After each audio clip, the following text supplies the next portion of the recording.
Hello everyone and welcome back to my channel. It has been a long time since I've sat down and done a video, but October is the spooky month. We're here for the spooky, mystery, atmospheric reads, and there are 2 readathons this month that I'm really excited to take part in.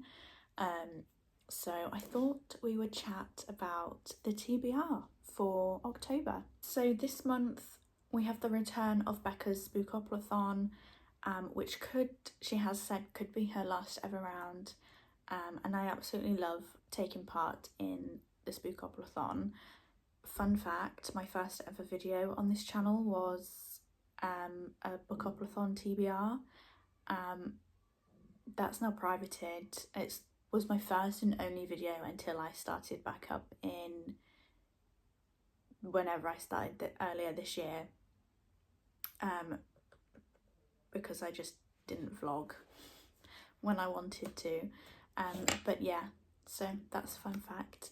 And then we also have the return of Jodie's Vampathon, which is a week-long readathon, which is just, Jodie's readathons are always so fun because it's low pressure, it's just a cozy, spooky time, which is exactly what we want for October. I was going to say August, not August, which is what we want for October. I'm going to talk you through my Vampathon TBR first because there's some books on that TBR that I would like to try and incorporate into the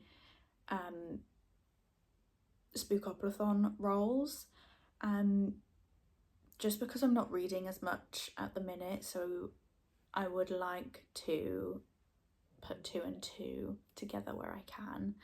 And then we will do 5 roles for the Spookoplathon and see where that gets us. For Vampathon, Jodie has created a little bingo board for prompts of books to read, and I think I've managed to double up some of the prompts, so I will get a bingo if I manage to read them all. I'm not too worried if not, I just want to take part, really. So the first prompt that I have is a thriller or mystery, and I've combined that with a book to sink your teeth into, which was kind of like a free space book. I've chosen Let's Split Up by Bill Wood, which is a mystery, it's like a slasher vibe, 90s slasher. I think he's also marketed it as Scream X Scooby-Doo, which really intrigued me. I've never watched Scream because I think I'll be too scared, but I do love a bit of Scooby-Doo. But yeah, if you don't know Bill Wood, he's on BookTok and I followed him for quite a while, and his book published this month, which is so exciting, and I got the gorgeous really fun sprayed edition from The Works, which has the little blood footprints. So this just follows a group of friends who investigate the murder of the It couple, Shelley and Brad. But yeah, that's all I really know about it, that's all I want to know about it. I've been enjoying going into books knowing hardly anything, and just being surprised. But yeah, I'm super excited to get to this, and I think this is one that's like a top priority for this month. Then for the prompt Dark Academia and Haunted Library, or Features a Haunted Library, I've chosen The Library of Shadows by Rachel Moore. I ordered this a couple years ago for a previous Vampathon. Jodie suggested this could be one to read, and I never got round to it, so I'm determined to make this year the year that I read this. Again, I don't know much about it and I don't particularly want to. All I know is that it does feature a haunted library in the most haunted school in the country. For the prompt of a horror, I have chosen Mayfly by CJ Lead. I think you can tell sort of by the cover that this could be a bit disturbing. I honestly don't know if I'm going to like this because it features eyeballs and I don't like anything near my eyes. I get really freaked out. But I'm intrigued. I've dipped my toe into horror this year and I'm really enjoying my time with it. So I really hope that I will enjoy this one. And for the prompt, a graphic novel / manga, I've chosen Fangs by Sarah Anderson.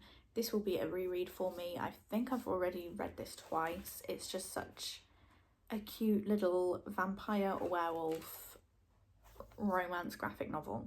It's so cute.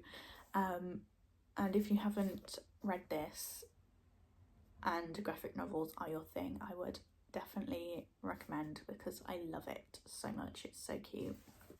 And then the last prompt that I'm doing for Vampathon is a book that has a vampire main character, and for that I have chosen Carmilla by Sheridan, I can't read that, Sheridan Le Fanu. We'll go with that. Apologies, that's probably quite wrong. This is the cult classic that inspired Dracula, as it says down there. I've wanted to get to this for a long time, but I've only recently added it to my shelves. My autumn TBR, I have An Education in Malice by S.T. Gibson, which is a Carmilla retelling. And I don't know anything about Carmilla other than it inspired Dracula, but I've not read Dracula either.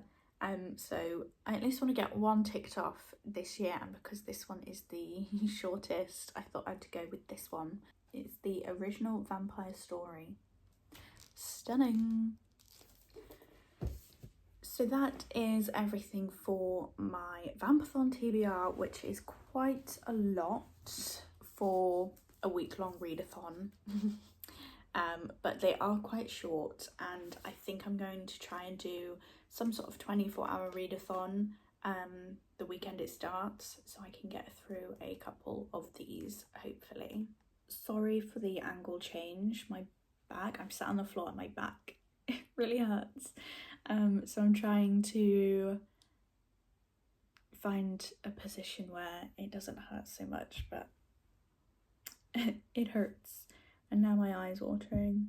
Okay, so now that's the Vampathon TBR out the way, let's move on to the books I'll be reading in the rest. Oh my god, my eye.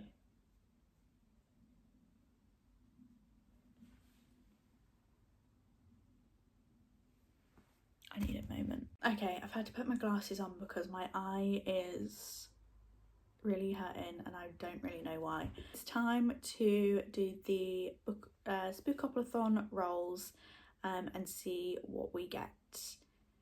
So let's go for roll number 1.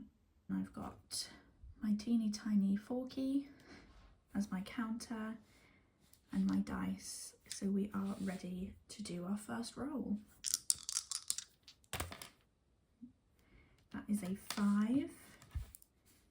So we'll go 1, 2, 3, 4, 5, which is pumpkin carving. Our first roll landed us on pumpkin carving, which is a book with a face on the cover, and for that I've chosen Mayfly by CJ Lead, which is also on the Vampathon TBR, so I've managed to double up there. It has a doll's face on there and also this crossed out face, so I'm saying it counts. It's got all the elements of a face on there. Roll number 2 is 7. 1, 2, 3, 4, 5, 6, 7, which I don't know if you can see, but that is pole pick. Then roll 2 landed us on pole pick, so I took to Instagram and gave 3 options to be chosen. So I did Blood Flowers by Jay McGuinness, Clown in a Cornfield by Adam Cesare, I think, and Juniper and Thorn by Ava Reed.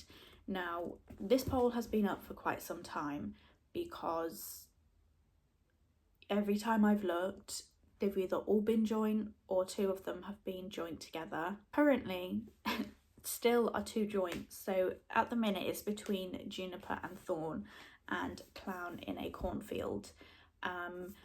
So what I'm going to do is, when it comes down to editing this, I'm just going to see when I look which one has the most votes. I will let you know when I'm editing this video which one has won, and therefore which one will be added to my TBR. Ready for roll number 3 is 6, which has landed on the colour spaces, and that is blood. So our third roll brought us to the colour prompts, and I landed on Blood, which is a book with red on the cover, and for that I have chosen Freak's Law by Jane Flett. I got an early copy of this and I'm still yet to read it, and it came out in June, but it's just one that I've been wanting to save for this time of the year. And it does have red, and it also has like the blood drops, so I think it's actually quite fitting. This follows a place called Pitlaw, which is grey and repressed. It is a place that celebrates, not the celebration is permitted, it celebrates conformity. And then you enter the Freak's Law. I don't know if it's Freak's Law or Freak's Law. I don't even know if that came across right, and I hope you know what I mean. But that is a travelling fun fair filled with dazzling talents bent on seducing this desperate town with neon charms and the prospect of escape. What could possibly go wrong? I'm so excited for this. I think it's going to be a really fun, intriguing read. And I've not heard much about it since it's come out. I've seen a few people pick it up, but not many people give a review. But I'm so excited to finally be getting to this one. So thank you to the publisher, Doubleday Books, for sending me a copy of this earlier on in the year. Roll number 4. Which is 7. 1, 2, 3, 4, 5, 6, 7. Oh. He just doesn't want to stay up. Ghost Tour. Okay, and then our 4th prompt brought us to Ghost Tour, which is to read a book that has a historical element. It can be inspired by history. It doesn't have to be a historical fiction kind of thing. For this, I've chosen Lady Macbeth by Ava Reid.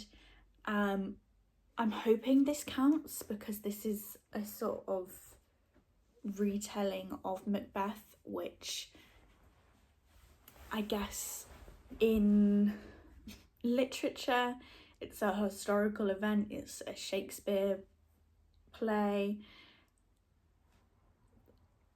It's a retelling of something, I don't know.